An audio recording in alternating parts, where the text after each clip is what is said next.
Class 9th की नई book आ चुकी है। बुक का नाम है गणित मंजरी। और जैसा मैं देख पा रहा हूँ, सभी बच्चे बहुत ज़्यादा प्रॉब्लम फेस कर। आप लोगों की प्रॉब्लम को दूर करने के लिए मैं चैप्टर 1 से स्टार्ट कर रहा हूँ। पूरा सिलेबस आपको हमारे इसी चैनल पर मिलने वाला है।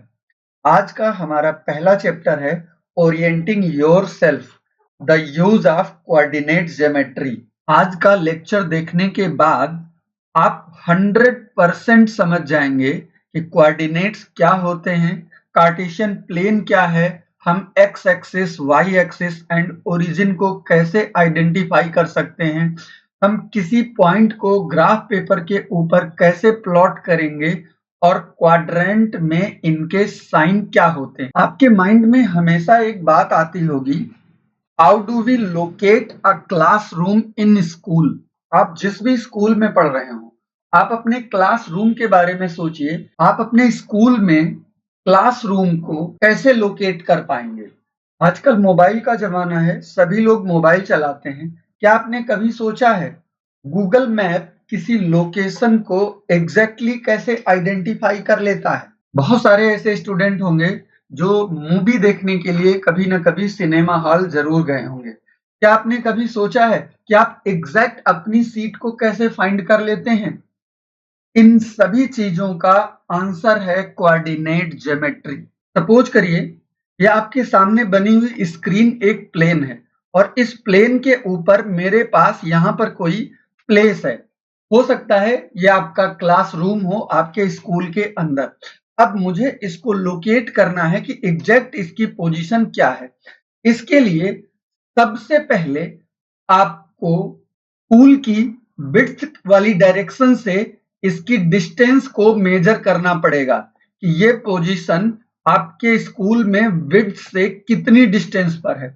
इसके बाद मुझे इस पोजीशन की लेंथ से डिस्टेंस को मेजर करना पड़ेगा। इस डिस्टेंस को मेजर करने के बाद आपको एग्जैक्ट लोकेशन पता चल जाएगी।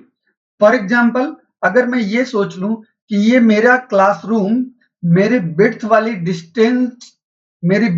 डिस्टेंस से 50 मीटर है और लेंथ वाली डिस्टेंस से ये 20 मीटर है, तो मैं ये बोल सकता हूं कि मेरा जो क्लासरूम है वो 50 metre from width and 20 metre from length है। इस पोजीशन का यूज करके हम लोग एग्जैक्टली पता कर पाएंगे कि हमारा क्लासरूम किस जगह पर है। यही वर्क हमारे गूगल मैप में होता है, यही वर्क जीपीएस करता है। इसी के थ्रू हम गेम में एग्जैक्ट पॉइंट, जब भी कभी आप मोबाइल में, कंप्यूटर में, किसी भी इंस्ट्रूमेंट के थ्रू अगर कोई गेम खेल रहे हैं, वहां पर भी पॉइंट्स को लोकेट करने के लिए, चीजों को लोकेट करने के लिए ये सिस्टम यूज होता है।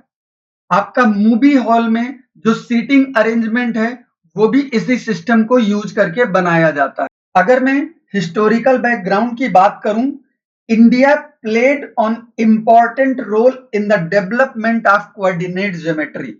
मींस इन बहुत सारे इंडियन मैथमेटिशियन हैं जिनका कोऑर्डिनेट ज्योमेट्री को डेवलप करने में मोस्ट इंपॉर्टेंट रोल रहा है। जिसमें से कुछ इंपॉर्टेंट नेम आपके सामने लिखे हुए हैं, जैसे बौधायन। ये एक ऐसे मैथमेटिशियन थे जिन्होंने सबसे पहले ज्योमेट्रिकल आइडिया दिया। दूसरे मैथमेटिशियन थे आर्यभट्ट। इन्होंने कोऑर्डिनेट्स को एस्ट्रोनॉमी में यूज किया, यानी स्टार्स, मून, सन जैसी चीजों को का लोकेशन बताने के लिए। ब्रह्मगुप्त, मेन रोल तो इन्हीं का था क्योंकि इन्होंने ही सबसे पहले जीरो इंट्रोड्यूस कराया और नेगेटिव नंबर इंट्रोड्यूस कराया। बिना जीरो एंड नेगेटिव नंबर के कोऑर्डिनेट ज्योमेट्री की पॉसिबिलिटी ही नहीं हो सकती। एंड इसके बाद इन सारे कंसेप्ट, यानी जो पहले से कंसेप्ट चल रहे थे, इन सारे कंसेप्ट्स को एक साथ इकट्ठा करने का काम किया रेने डिस्कार्ड्स ने। इन्होंने सबसे पहले कार्टेशियन सिस्टम को डेवलप किया। अगर हम कार्टेशियन कोऑर्डिनेट सिस्टम की बात करें तो यहां पर मेरे पास एक हॉरिजॉन्टल लाइन होती है जिसको हम लोग एक्स एक्सिस बोलते हैं। दूसरी लाइन मेरे पास एक वर्टिकल होती है जो एग्जैक्ट इसको 90 डिग्री पर कट करती है। इस लाइन को हम लोग बोलते हैं एक्स एक्सिस। ये दोनों लाइंस एक दूसरे को जहां पर इंटरसेक्ट करते हैं, इस पॉइंट को ओरिजिन बोला जाता है और इसका जो कोऑर्डिनेट होता है वो हमेशा 0,0 को रिप्रेजेंट करता है। ये पूरा कार्टेशियन कोऑर्डिनेट सिस्टम इस कंप्लीट प्लेन को 4 पार्ट्स में डिवाइड कर देता है। इस वाले पार्ट को फर्स्ट क्वाड्रेंट बोला जाता है, इधर वाले पार्ट को सेकंड क्वाड्रेंट बोला जाता है और इस वाले पार्ट को थर्ड क्वाड्रेंट बोला जाता है। इस वाले पार्ट को फोर्थ क्वाड्रेंट बोला जाता है। मींस ये हुआ कि पूरा का पूरा कार्टेशियन प्लेन, या फिर मैं बोल सकता हूं ये पूरा का पूरा कोऑर्डिनेट सिस्टम इस कंप्लीट प्लेन को 4 पार्ट्स में डिवाइड कर देता है। इस कार्टेशियन कोऑर्डिनेट सिस्टम में अगर हम किसी पॉइंट को रिप्रेजेंट करना चाहें, सपोज दैट मेरे पास कोई पॉइंट P है जिसका कोऑर्डिनेट x, y है, तो इस सिस्टम में अगर मुझे इस पॉइंट को रिप्रेजेंट करना है तो हमेशा स्टार्ट मेरे ओरिजिन से होगा। अब ये जो पहला पॉइंट है x, ये पॉजिटिव है, तो मुझे इस ओरिजिन से राइट हैंड की साइड में x डिस्टेंस कवर करना है x एक्सिस पर। सपोज करिए यहां से यहां तक चल करके ये मेरे पास x डिस्टेंस हो गई राइट में। इसके बाद इस y पॉइंट को लोकेट करने के लिए जहां तक मैं जा चुका हूं, यहीं से पॉजिटिव y का मींस मुझे अपवर्ड डायरेक्शन में y डिस्टेंस कवर करना है। अब ये जो लोकेशन मेरे पास क्रिएट होगी, इसी पॉइंट को P से डिनोट किया जाता है और ये मेरी लोकेशन हो गई x, y। इस तरीके से हम किसी भी पॉइंट को इस कार्टेशियन कोऑर्डिनेट सिस्टम में रिप्रेजेंट कर सकते हैं। आपको हमेशा याद रखना है, अगर मैं ओरिजिन से राइट हैंड की डायरेक्शन में चलता हूं तो x कोऑर्डिनेट हमेशा पॉजिटिव होगा। अगर मैं ओरिजिन से लेफ्ट डायरेक्शन में चलता हूं तो x कोऑर्डिनेट नेगेटिव होगा। अगर मैं ओरिजिन के ऊपर यानी अबव डायरेक्शन में जाऊंगा तो मेरा y कोऑर्डिनेट पॉजिटिव होगा। अगर मैं ओरिजिन से बिलो यानी नीचे जाता हूं तो मेरा जो y कोऑर्डिनेट होगा वो नेगेटिव होगा। सपोज करिए ये मेरा कोऑर्डिनेट सिस्टम है, ये x एक्सिस है, इसके राइट को हमेशा हम x से लिखेंगे और लेफ्ट डायरेक्शन में हम इसी को x डैश से रिप्रेजेंट करेंगे। अबव वाली डायरेक्शन को हम y से रिप्रेजेंट करेंगे और बिलो वाली डायरेक्शन में हम y डैश। अब हम जब इस ओरिजिन से राइट की डायरेक्शन में चलेंगे तो हमेशा पॉजिटिव साइन यूज होगा x एक्सिस के लिए। जब मैं यहीं से लेफ्ट डायरेक्शन में जाऊंगा तो नेगेटिव साइन यूज होगा। मैं ओरिजिन से अबव डायरेक्शन में जाऊंगा तो पॉजिटिव और ओरिजिन से बिलो जाऊंगा तो फिर नेगेटिव साइन यूज होगा। अगर हम लोग किसी पॉइंट के कोऑर्डिनेट की बात करें तो कोऑर्डिनेट को हमेशा ऑर्डर्ड पेयर फॉर्म में लिखा जाता है, जिसकी फर्स्ट वैल्यू x और दूसरी वैल्यू y होती है। इस जो फर्स्ट वैल्यू है x, इसका अपना स्पेशली नेम है, इसको हम लोग x कोऑर्डिनेट बोल सकते हैं या फिर इसी का एक नेम और है एब्सिसा। इसी तरीके से ये जो सेकंड वैल्यू है y, इसको हम लोग बोल सकते हैं y कोऑर्डिनेट या फिर इसी को हम नेम करते हैं ऑर्डिनेट। आपको ये ध्यान रखना है कि अगर किसी भी पॉइंट की बात करी जाए तो उसमें जो फर्स्ट पॉइंट होगा उसको मैं x कोऑर्डिनेट या फिर एब्सिसा बोलूंगा और इसी तरीके से जो सेकंड वाली वैल्यू होती है उसको y कोऑर्डिनेट या फिर ऑर्डिनेट बोला जाता है। इस पॉइंट को रिप्रेजेंट करने के लिए अभी हम लोगों ने देखा था कि हमारे पास अगर पॉजिटिव पॉइंट है तो मैं राइट डायरेक्शन में मूव करूंगा, अगर नेगेटिव पॉइंट है तो मैं लेफ्ट डायरेक्शन में मूव करूंगा, अगर सेकंड वाला पॉजिटिव है तो मैं अपवर्ड डायरेक्शन में जाऊंगा, अगर सेकंड वाला नेगेटिव है तो मैं डाउनवर्ड डायरेक्शन में जाऊंगा। सपोज दैट मेरे पास ये कोई पॉइंट है 3,4। अगर मुझे इस पॉइंट को इस कार्टेशियन प्लेन में लोकेट करना है तो इधर x एक्सिस, ऊपर y और ये नीचे y डैश। अब इस ओरिजिन से अगर मैं इस पॉइंट को रिप्रेजेंट करना चाह रहा हूं तो 3 मेरा पॉजिटिव है, इसका मीन्स ओरिजिन से मुझे राइट साइड में 3 पॉइंट मूव करना है। सपोज दैट यहां तक मेरी वैल्यू 3 पॉइंट आ रही है, तो ये मैंने ओरिजिन से राइट डायरेक्शन में मूव कर लिया। इसके बाद दूसरा पॉइंट मेरे पास 4 है और ये पॉजिटिव है, तो पॉजिटिव का मीन्स इसी जगह से मुझे अपवर्ड डायरेक्शन में वहां तक मूव करना है जहां तक ये 4 आ जाएगा। तो इस तरीके से मेरा ये पॉइंट बनेगा P और जिसका कोऑर्डिनेट होगा 3,4। सेम इसी तरीके से अगर मेरे पास कोई नेगेटिव कोऑर्डिनेट होता, सपोज करिए कोई कोऑर्डिनेट नेगेटिव है मेरे पास -3, -2। अब अगर इसको मुझे कोऑर्डिनेट सिस्टम में रिप्रेजेंट करना है तो ये इधर x डैश, ऊपर y और ये नीचे y डैश, और ये मेरा ओरिजिन है। अब यहाँ पर मेरा जो फर्स्ट पॉइंट है वो है -3 यूनिट। इसका मीन्स ओरिजिन से मुझे लेफ्ट डायरेक्शन में तब तक चलना है जब तक मेरा 3 यूनिट पूरा ना हो जाए।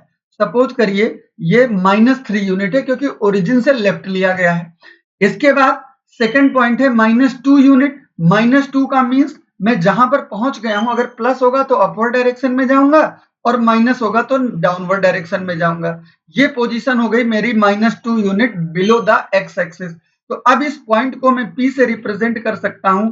मेरे पास Q दिया है तो इस पॉइंट को मैं Q से रिप्रेजेंट कर सकता हूं और इसका कोऑर्डिनेट हो गया -3, -2। इस तरीके से हम किसी भी पॉइंट को इजिली रिप्रेजेंट कर पाते हैं। अगर मैं चारों क्वाड्रेंट के साइन की बात करूं तो हमने ये सीखा हुआ है, हमारा जो कार्टेशियन सिस्टम है इसमें 2 एक्सिस होते हैं, एक एक्स डैश और दूसरा y और y डैश, और इन दोनों का पॉइंट ऑफ इंटरसेक्शन ओरिजिन होता है। हमने सीखा है इस ओरिजिन को O से रिप्रेजेंट करते हैं, इसकी राइट में प्लस साइन होता है, इसकी लेफ्ट में माइनस साइन होता है, इसके अबव में प्लस और इसके बिलो में माइनस। तो इस तरीके से ये मेरा फर्स्ट क्वाड्रेंट बना, ये मेरा सेकंड क्वाड्रेंट बना, ये मेरा थर्ड क्वाड्रेंट बना और ये मेरा फोर्थ क्वाड्रेंट बना। अगर मैं फर्स्ट क्वाड्रेंट की बात करूं तो राइट में भी पॉजिटिव है और अबव भी पॉजिटिव है। हमेशा जब भी हम किसी पॉइंट को लोकेट करने जाते हैं तो पहले हॉरिजॉन्टल डिस्टेंस देखते हैं, उसके बाद वर्टिकल डिस्टेंस देखते हैं। तो हॉरिजॉन्टल एक्सिस पर ये पॉजिटिव है और वर्टिकल एक्सिस पर भी ये पॉजिटिव है, तो यानी फर्स्ट क्वाड्रेंट में जितने भी पॉइंट आएंगे उनका साइन दोनों वैल्यूज का पॉजिटिव होगा। अगर मैं सेकंड क्वाड्रेंट में जाता हूं तो मेरा जो हॉरिजॉन्टल कोऑर्डिनेट है वो नेगेटिव है और वर्टिकल कोऑर्डिनेट पॉजिटिव है, तो इसका जो साइन होगा वो नेगेटिव कॉमा पॉजिटिव होगा। अगर मैं थर्ड क्वाड्रेंट में जाऊं तो यहां पर मेरी हॉरिजॉन्टल डिस्टेंस भी नेगेटिव है और वर्टिकल डिस्टेंस भी नेगेटिव है, तो इस जगह पे सारे साइन नेगेटिव नेगेटिव होंगे। अगर मैं फोर्थ क्वाड्रेंट में जाता हूं तो मेरा हॉरिजॉन्टल डिस्टेंस पॉजिटिव है एक्स एक्सिस, वर्टिकल डिस्टेंस यानी वाई एक्सिस मेरा नेगेटिव है। तो फोर्थ क्वाड्रेंट में कोई भी पॉइंट पॉजिटिव कॉमा नेगेटिव होता है। इस सिस्टम को देख करके मैं बिना फिगर बनाए यानी बिना एक्सिस लोकेट किए किसी भी पॉइंट का कोऑर्डिनेट इजिली रिप्रेजेंट कर सकता हूं। फॉर एग्जांपल मेरे पास कोई पॉइंट है -3, 2। अब मैं इस पॉइंट को बिना लोकेट किए ये बता सकता हूं कि ये पॉइंट मेरा किस क्वाड्रेंट में लाई करेगा। तो यहां पर देखिए जो मेरी फर्स्ट वैल्यू है एक्स वाली वो नेगेटिव है, नेगेटिव का मींस ओरिजिन से लेफ्ट डायरेक्शन में आएगी, और दूसरी वैल्यू पॉजिटिव है मींस ओरिजिन से अबव डायरेक्शन में जाएगी। तो ओरिजिन से लेफ्ट और ओरिजिन से अबव यानी ये मेरा पॉइंट जो है वो सेकंड क्वाड्रेंट में लाई करेगा। इसी तरीके से सपोज करिए मेरे पास कोई पॉइंट -3, -5 है।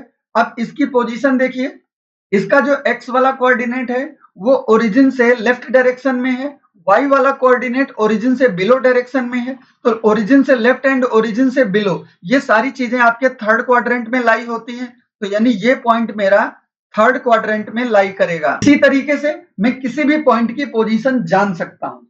कई बार मेरी ऐसी सिचुएशन भी आती है पॉइंट में जहां पर मेरी फर्स्ट वैल्यू तो होगी बट सेकंड वैल्यू 0 हो जाएगी। इसका मीन्स हुआ जब मेरा कोई पॉइंट में y कोऑर्डिनेट 0 हो जाता है तब ये पॉइंट x एक्सिस के ऊपर लाई करेगा।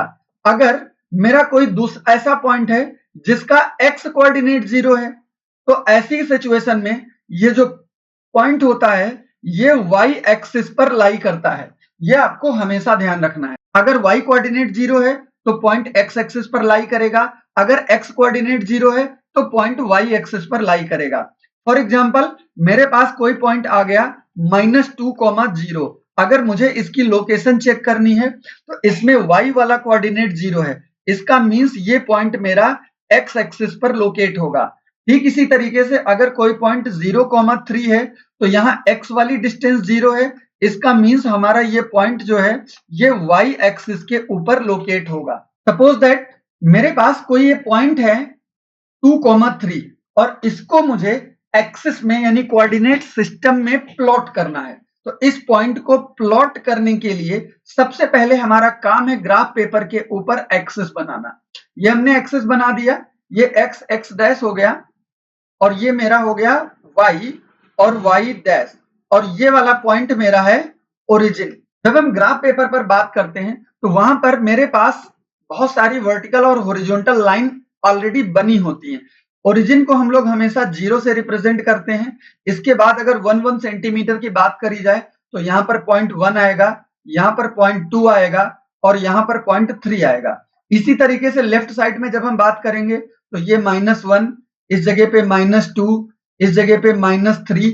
एबव डायरेक्शन में जब बात करेंगे तो यहाँ पर 1, यहाँ पर 2 और ऐसे 1 सेंटीमीटर के बाद 3, और बिलो डायरेक्शन में बात करेंगे तो -1, -2 एंड -3। इस तरीके से हम ग्राफ पेपर पर पॉइंट हमारे मेंशन कर लेते हैं। अब इसके बाद मेरे पास ये पॉइंट है 2,3 जिसको मुझे इस पर रिप्रेजेंट करना है। तो मेरी जो फर्स्ट वैल्यू x एक्सिस की है वो +2 है। तो +2 का मीन्स सबसे पहले मुझे ओरिजिन से राइट डायरेक्शन में पॉइंट 2 को आइडेंटिफाई कर लेना। ये पोजीशन मेरी हो गई पॉइंट 2 की। इसके बाद मेरे पास जो दूसरा पॉइंट है y एक्सिस का वो है +3 का मीन्स मुझे इसी जगह पर एबव डायरेक्शन में मुझे तब तक चलना है जब तक मैं 3 वाले पॉइंट को आइडेंटिफाई नहीं कर लेता हूं। ये मेरे 3 के पैरेलल पॉइंट आ चुका है। अब मेरी जो ये पॉइंट बनेगी यही पॉइंट मेरा P है जिसका कोऑर्डिनेट मेरा है 2,3। इस तरीके से किसी भी पॉइंट को हम कार्टेशियन प्लेन पर इजिली रिप्रेजेंट करके शो कर सकते हैं। ये डॉटेड थ्रू मैंने जो लाइन बना के आपको दिखाया है ये भी बनाना जरूरी नहीं होता, क्योंकि जब आप ग्राफ पेपर पर जाओगे तो ग्राफ पेपर पर इस तरीके से बहुत सारी लाइंस ऑलरेडी बनी होती हैं। एक और एग्जांपल देखते हैं। मेरे पास कोई पॉइंट है -3,2, ये मेरा पॉइंट है Q। एक और पॉइंट है P, R, एक और पॉइंट है R जिसका कोऑर्डिनेट है -1, -2। अब सपोज करिए मुझे ये दोनों पॉइंट इसी कार्टेशियन प्लेन में रिप्रेजेंट करना है। तो Q वाले कोऑर्डिनेट को देखिए, सबसे पहले x वाला जो पॉइंट है वो -3 है। तो -3 का मींस मुझे ओरिजिन से लेफ्ट डायरेक्शन में 3 पॉइंट तक चल करके पोजीशन को आइडेंटिफाई कर लेना है। इसके बाद y वाला कोऑर्डिनेट मेरा 2 पॉजिटिव है। तो पॉजिटिव का मींस यहां से मुझे y एक्सिस के पैरेलल इतनी डिस्टेंस तक चलना है जब तक मेरा पॉइंट 2 मुझे मिल ना जाए, और यही पॉइंट हमारा Q हो जाएगा जिसका कोऑर्डिनेट है -3,2। अगर क्वाड्रेंट की बात करूं तो ये पॉइंट सेकंड क्वाड्रेंट में आ चुका है। अब अगर R पॉइंट को देखो तो ये फर्स्ट पॉइंट इसका -1 है, यानी ओरिजिन से x एक्सिस की वैल्यू मेरी -1 है, यानी लेफ्ट में मुझे 1 पॉइंट देखना पड़ेगा। और दूसरी जो वैल्यू है वो ओरिजिन से -2 का मींस मुझे बिलो द x एक्सिस तब तक आइडेंटिफाई, तब तक डिस्टेंस को कवर करना है जब तक मैं -2 तक पहुंच ना जाऊं, और यही पॉइंट मेरा R हो जाएगा जिसका कोऑर्डिनेट है -1, 2। इस तरीके से हम किसी भी पॉइंट को इजिली कार्टेशियन सिस्टम में प्लॉट कर पाएंगे। अब अगर आप ये सोचो कि इस टॉपिक को मैं पढ़ रहा हूं तो इसका मेरी डेली लाइफ में क्या यूज है, तो अगर रियल लाइफ यूज की बात करूं तो सबसे पहला यूज इसका जो मोस्ट इंपॉर्टेंट है आजकल की जनरेशन के हिसाब से वो है Google map and GPS system. Google map and GPS दोनों किसी न किसी पॉइंट को, किसी न किसी प्लेस को नेविगेट करते हैं, और इस वर्क के लिए हमेशा लॉन्गिट्यूड एंड लैटिट्यूड के क्रॉस सेक्शन पॉइंट को के थ्रू हम किसी भी प्लेस को रिप्रेजेंट कर सकते हैं। ये भी एक कार्टेशियन सिस्टम यानी कोऑर्डिनेट ज्योमेट्री का पार्ट है। इसके बाद दूसरा यूज आता है कंप्यूटर ग्राफिक्स में। कंप्यूटर ग्राफिक्स का भी यही काम है, जब भी हमें पॉइंट में कोई पर्टिकुलर चीज, पर्टिकुलर ऑब्जेक्ट मुझे किसी जगह पे शो करना है तो उसका नेविगेशन जो होगा वो इस कंप्यूटर स्क्रीन पर इसी सिस्टम के थ्रू किया जाएगा। नेविगेशन सिस्टम, इसको आप अच्छी तरीके से जानते हो, गूगल मैप, जीपीएस, ये सब किसी न किसी पॉइंट को locate. Architectural design, architectural design में सपोज करिए किसी हाउस का मैप बनाना है, लेआउट बनाना है। हाउस में मुझे बेडरूम कहां पर रखना है, मुझे टॉयलेट कहां पर रखना है, मुझे बाथरूम कहां पे रखना है, मुझे किचन कहां पर रखना है, इन सब की लोकेशन को रिप्रेजेंट करने के लिए कोऑर्डिनेट ज्योमेट्री का यूज होता है। अभी तक हमने इस पार्ट में जितना पढ़ लिया है उसको एट अ ग्लैंस जानने की कोशिश करें तो यहाँ पर हमने कुछ स्पेशल टर्म सीखे हैं। जैसे सबसे पहले मैंने एक टर्म सीखा है एक्स एक्सिस। अगर आपसे कोई पूछ बैठे, कोई क्वेश्चन कर ले व्हाट इज एक्स एक्सिस, तो ये क्या होता है, जो हॉरिजॉन्टल लाइन होती है, हॉरिजॉन्टल लाइन को ही हम लोग एक्स एक्सिस बोलते हैं। तो आप इजिली बता सकते हो the horizontal line in a cartesian plane called x axis. दूसरा टर्म हमने सीखा है वाई एक्सिस। इस पॉइंट को भी आप इजिली डिफाइन कर सकते हो, ये हमारी वर्टिकल लाइन होती है। तो कोई भी अगर आपसे पूछ ले व्हाट इज वाई एक्सिस तो आप इजिली बता सकते हो।